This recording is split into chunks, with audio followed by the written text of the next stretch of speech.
नमस्कार आदाब दोस्तों, हिंद वॉइस में आपका स्वागत है। मैं हूं इकराम। हमारे साथ हैं एडवोकेट इंद्रजीत सिंह मैनी। ये फैमिली कोर्ट बुलेटिन है जिसमें हम बात करते हैं जो फैमिली लॉज होते हैं।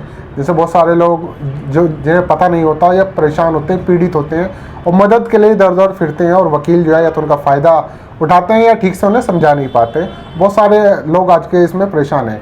एक केस का भी हम जिक्र करेंगे जिसमें हाल फिलहाल एक शख्स जिसका नाम शेखर कपूर था, उसने सुसाइड किया है। दहेज का उस पर मुकदमा दर्ज किया गया था।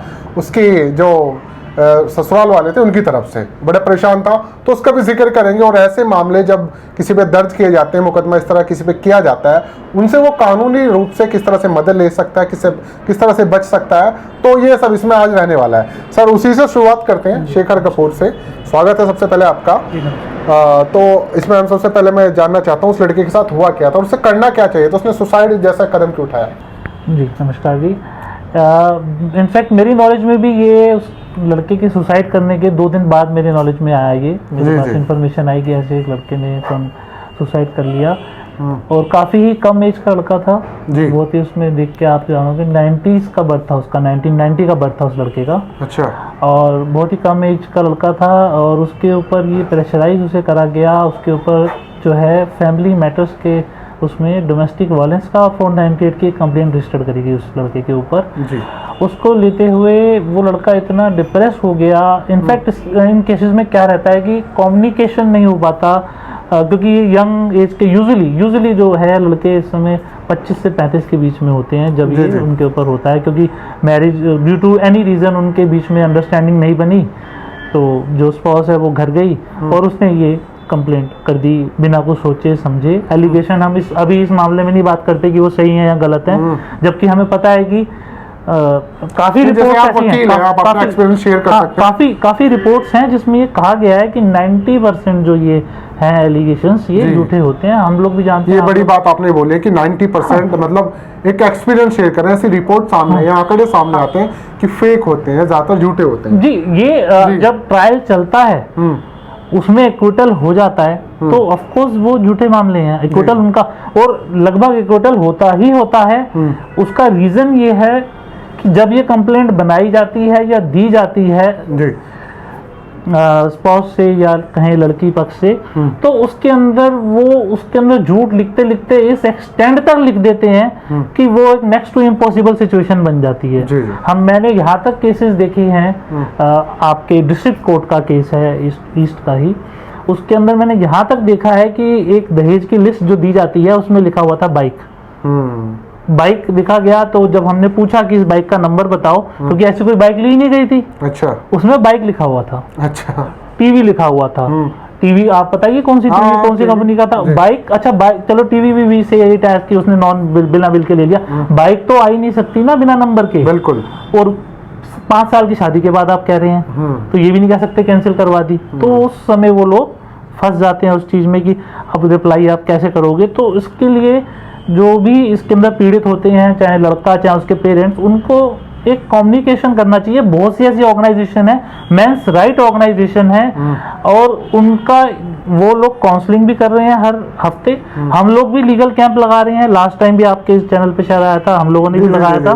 हम लोग ये हम 2017 से कर रहे हैं। और मेरी एक पर्सनल हाथ जोड़ के रिक्वेस्ट है सभी लड़कों से, उनके पेरेंट्स से, चाहे उसकी मदर हो। इसकी मदर को मुझे पता लगा, इसकी मदर का मैंने देखा कि अपने लड़के की डेड बॉडी देखने के बाद शी लेफ्ट हर कॉन्शियसनेस। बिल्कुल वो इस हालत में ही नहीं थी कि उनसे कुछ बोला जाए, और अभी भी उनकी तबीयत जो है वो एकदम देखने लायक नहीं है।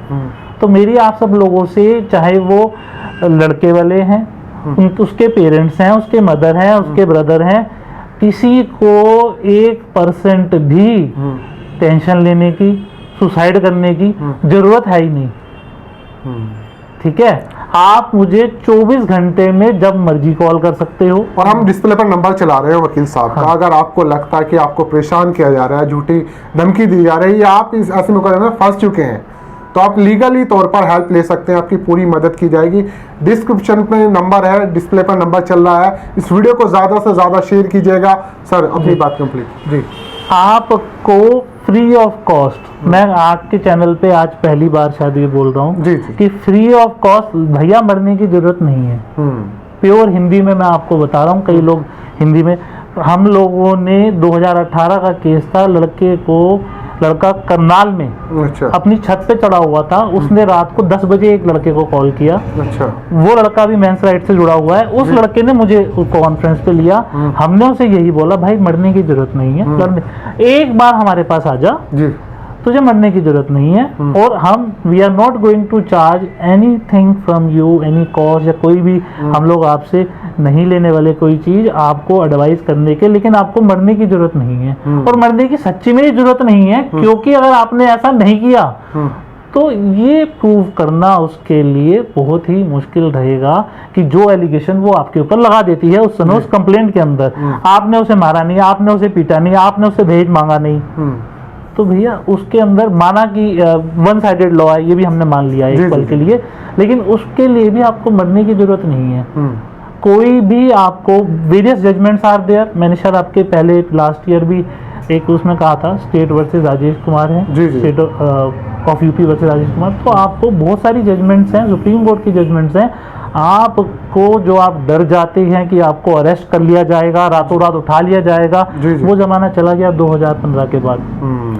ठीक है, हम लोग 17 से बोलते आ रहे हैं, मैं भी काफी मेंस राइट में आप लोगों के सामने आता हूँ, आपको बताता हूँ, और मेरे अलावा भी बहुत सारी मेंस राइट फ्री हेल्पलाइन चल रही हैं, उस हेल्पलाइन पे आप कांटेक्ट कर सकते हो। यहाँ बोला गया कि उसने कांटेक्ट करा था इस लड़के ने, वो नहीं हो पाया, जिस भी, मुझे आप 24 घंटे में जब मर्जी कॉल कर सकते हो, मरने की जरूरत नहीं है।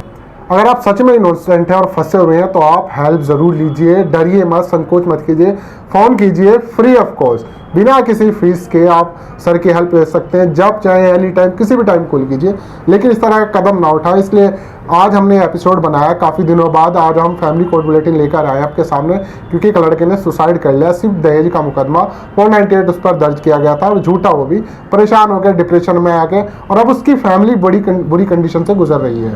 जी सर, उसके अंदर मैं आज आपके इसके अंदर क्लियरली एक बात बता देता हूँ उन लोगों को, जो इन लोगों के पे ये चल रही हैं या उनकी स्टार्टिंग स्टेज है जी, आप इन्वेस्टिगेशन जाके ज्वाइन कीजिए पुलिस के पास, आपको अरेस्ट नहीं किया जाएगा, आपको पूरा टाइम दिया जाएगा, आपको ये पूछा जाएगा कि आपके साथ ऐसा क्या हुआ, आपका स्टैंड सुना जाएगा।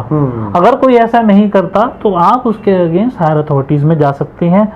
आपको ये के लिए कि ये मेरा सोसाइटी के अंदर मैं डिफेम हो रहा हूँ या सोसाइटी के अंदर ऐसा, आज की डेट में सब लोग इस चीज़ से अवेयर हैं कि ये जो मुकदमे हैं, ये जो एलिगेशंस हैं, दूसरी पार्टी प्रेशराइज करने के लिए आप लोगों पे लगाती है, और ये आज की डेट में कॉमन हो गया, हम लोग सब जानते हैं कि वो ऐसे एलिगेशंस लगाते हैं, लेकिन इस एलिगेशंस के साथ वो क्या एविडेंस लगाते हैं। आपने ऐसा नहीं किया, अगर आप मुजरिम नहीं हैं, आपने अगर ऐसा नहीं किया तो मेरा ये यकीन मानिए जरूर वन साइडेड लॉ हो सकता है, लेकिन कोई भी मुजरिम कोई ना कोई गलती जरूर करता है, वो लूप होल जरूर छोड़ेगी आपके लिए, और उसी रास्ते से आप बाहर आओगे। सिर्फ टाइम किस चीज का है, आपने वो लूप होल ढूंढना है और उस लूप होल से आपने बाहर आना है इस केस से। जितना टाइमिंग आपको वो लूप होल का लगेगा बस वही है, उसके बाद एक बार आपके पास उस चीज तक पहुंच गए, आप इजीली उससे बाहर आ जाओगे। ऐसे बहुत से केसेस हैं, दिल्ली का बहुत फेमस केस है जिसपे नुक्कड़ नाटक भी बने थे 2018 में, मोबाइल केस है, उस पर भी हम एक बुलेटिन बहुत जल्दी करेंगे कि कैसे मोबाइल के डाटा से ये प्रूफ करा गया कि लड़की एडल्ट्री में है या प्रीवियसली मैरिड है, और जबकि उस पर सीरियस एलिगेशंस लगाए गए पूरी फैमिली पे, और hardly in a span of 2 months of marriage. बहुत बहुत शुक्रिया सर कि आपने टाइम दिया, और दर्शकों को अच्छी तरह समझ में आएगा, तो आप जब चाहे फ़ोन कर सकते हैं। इसी के साथ हम आपसे इजाज़त लेते हैं, अगले एपिसोड में ज़रूर फिर ऐसे ही फैमिली कोर्ट बुलेटिन और उससे रिलेटेड जो समस्याएं आ रही हैं उस पर चर्चा करेंगे। अभी के लिए दीजिए इजाज़त।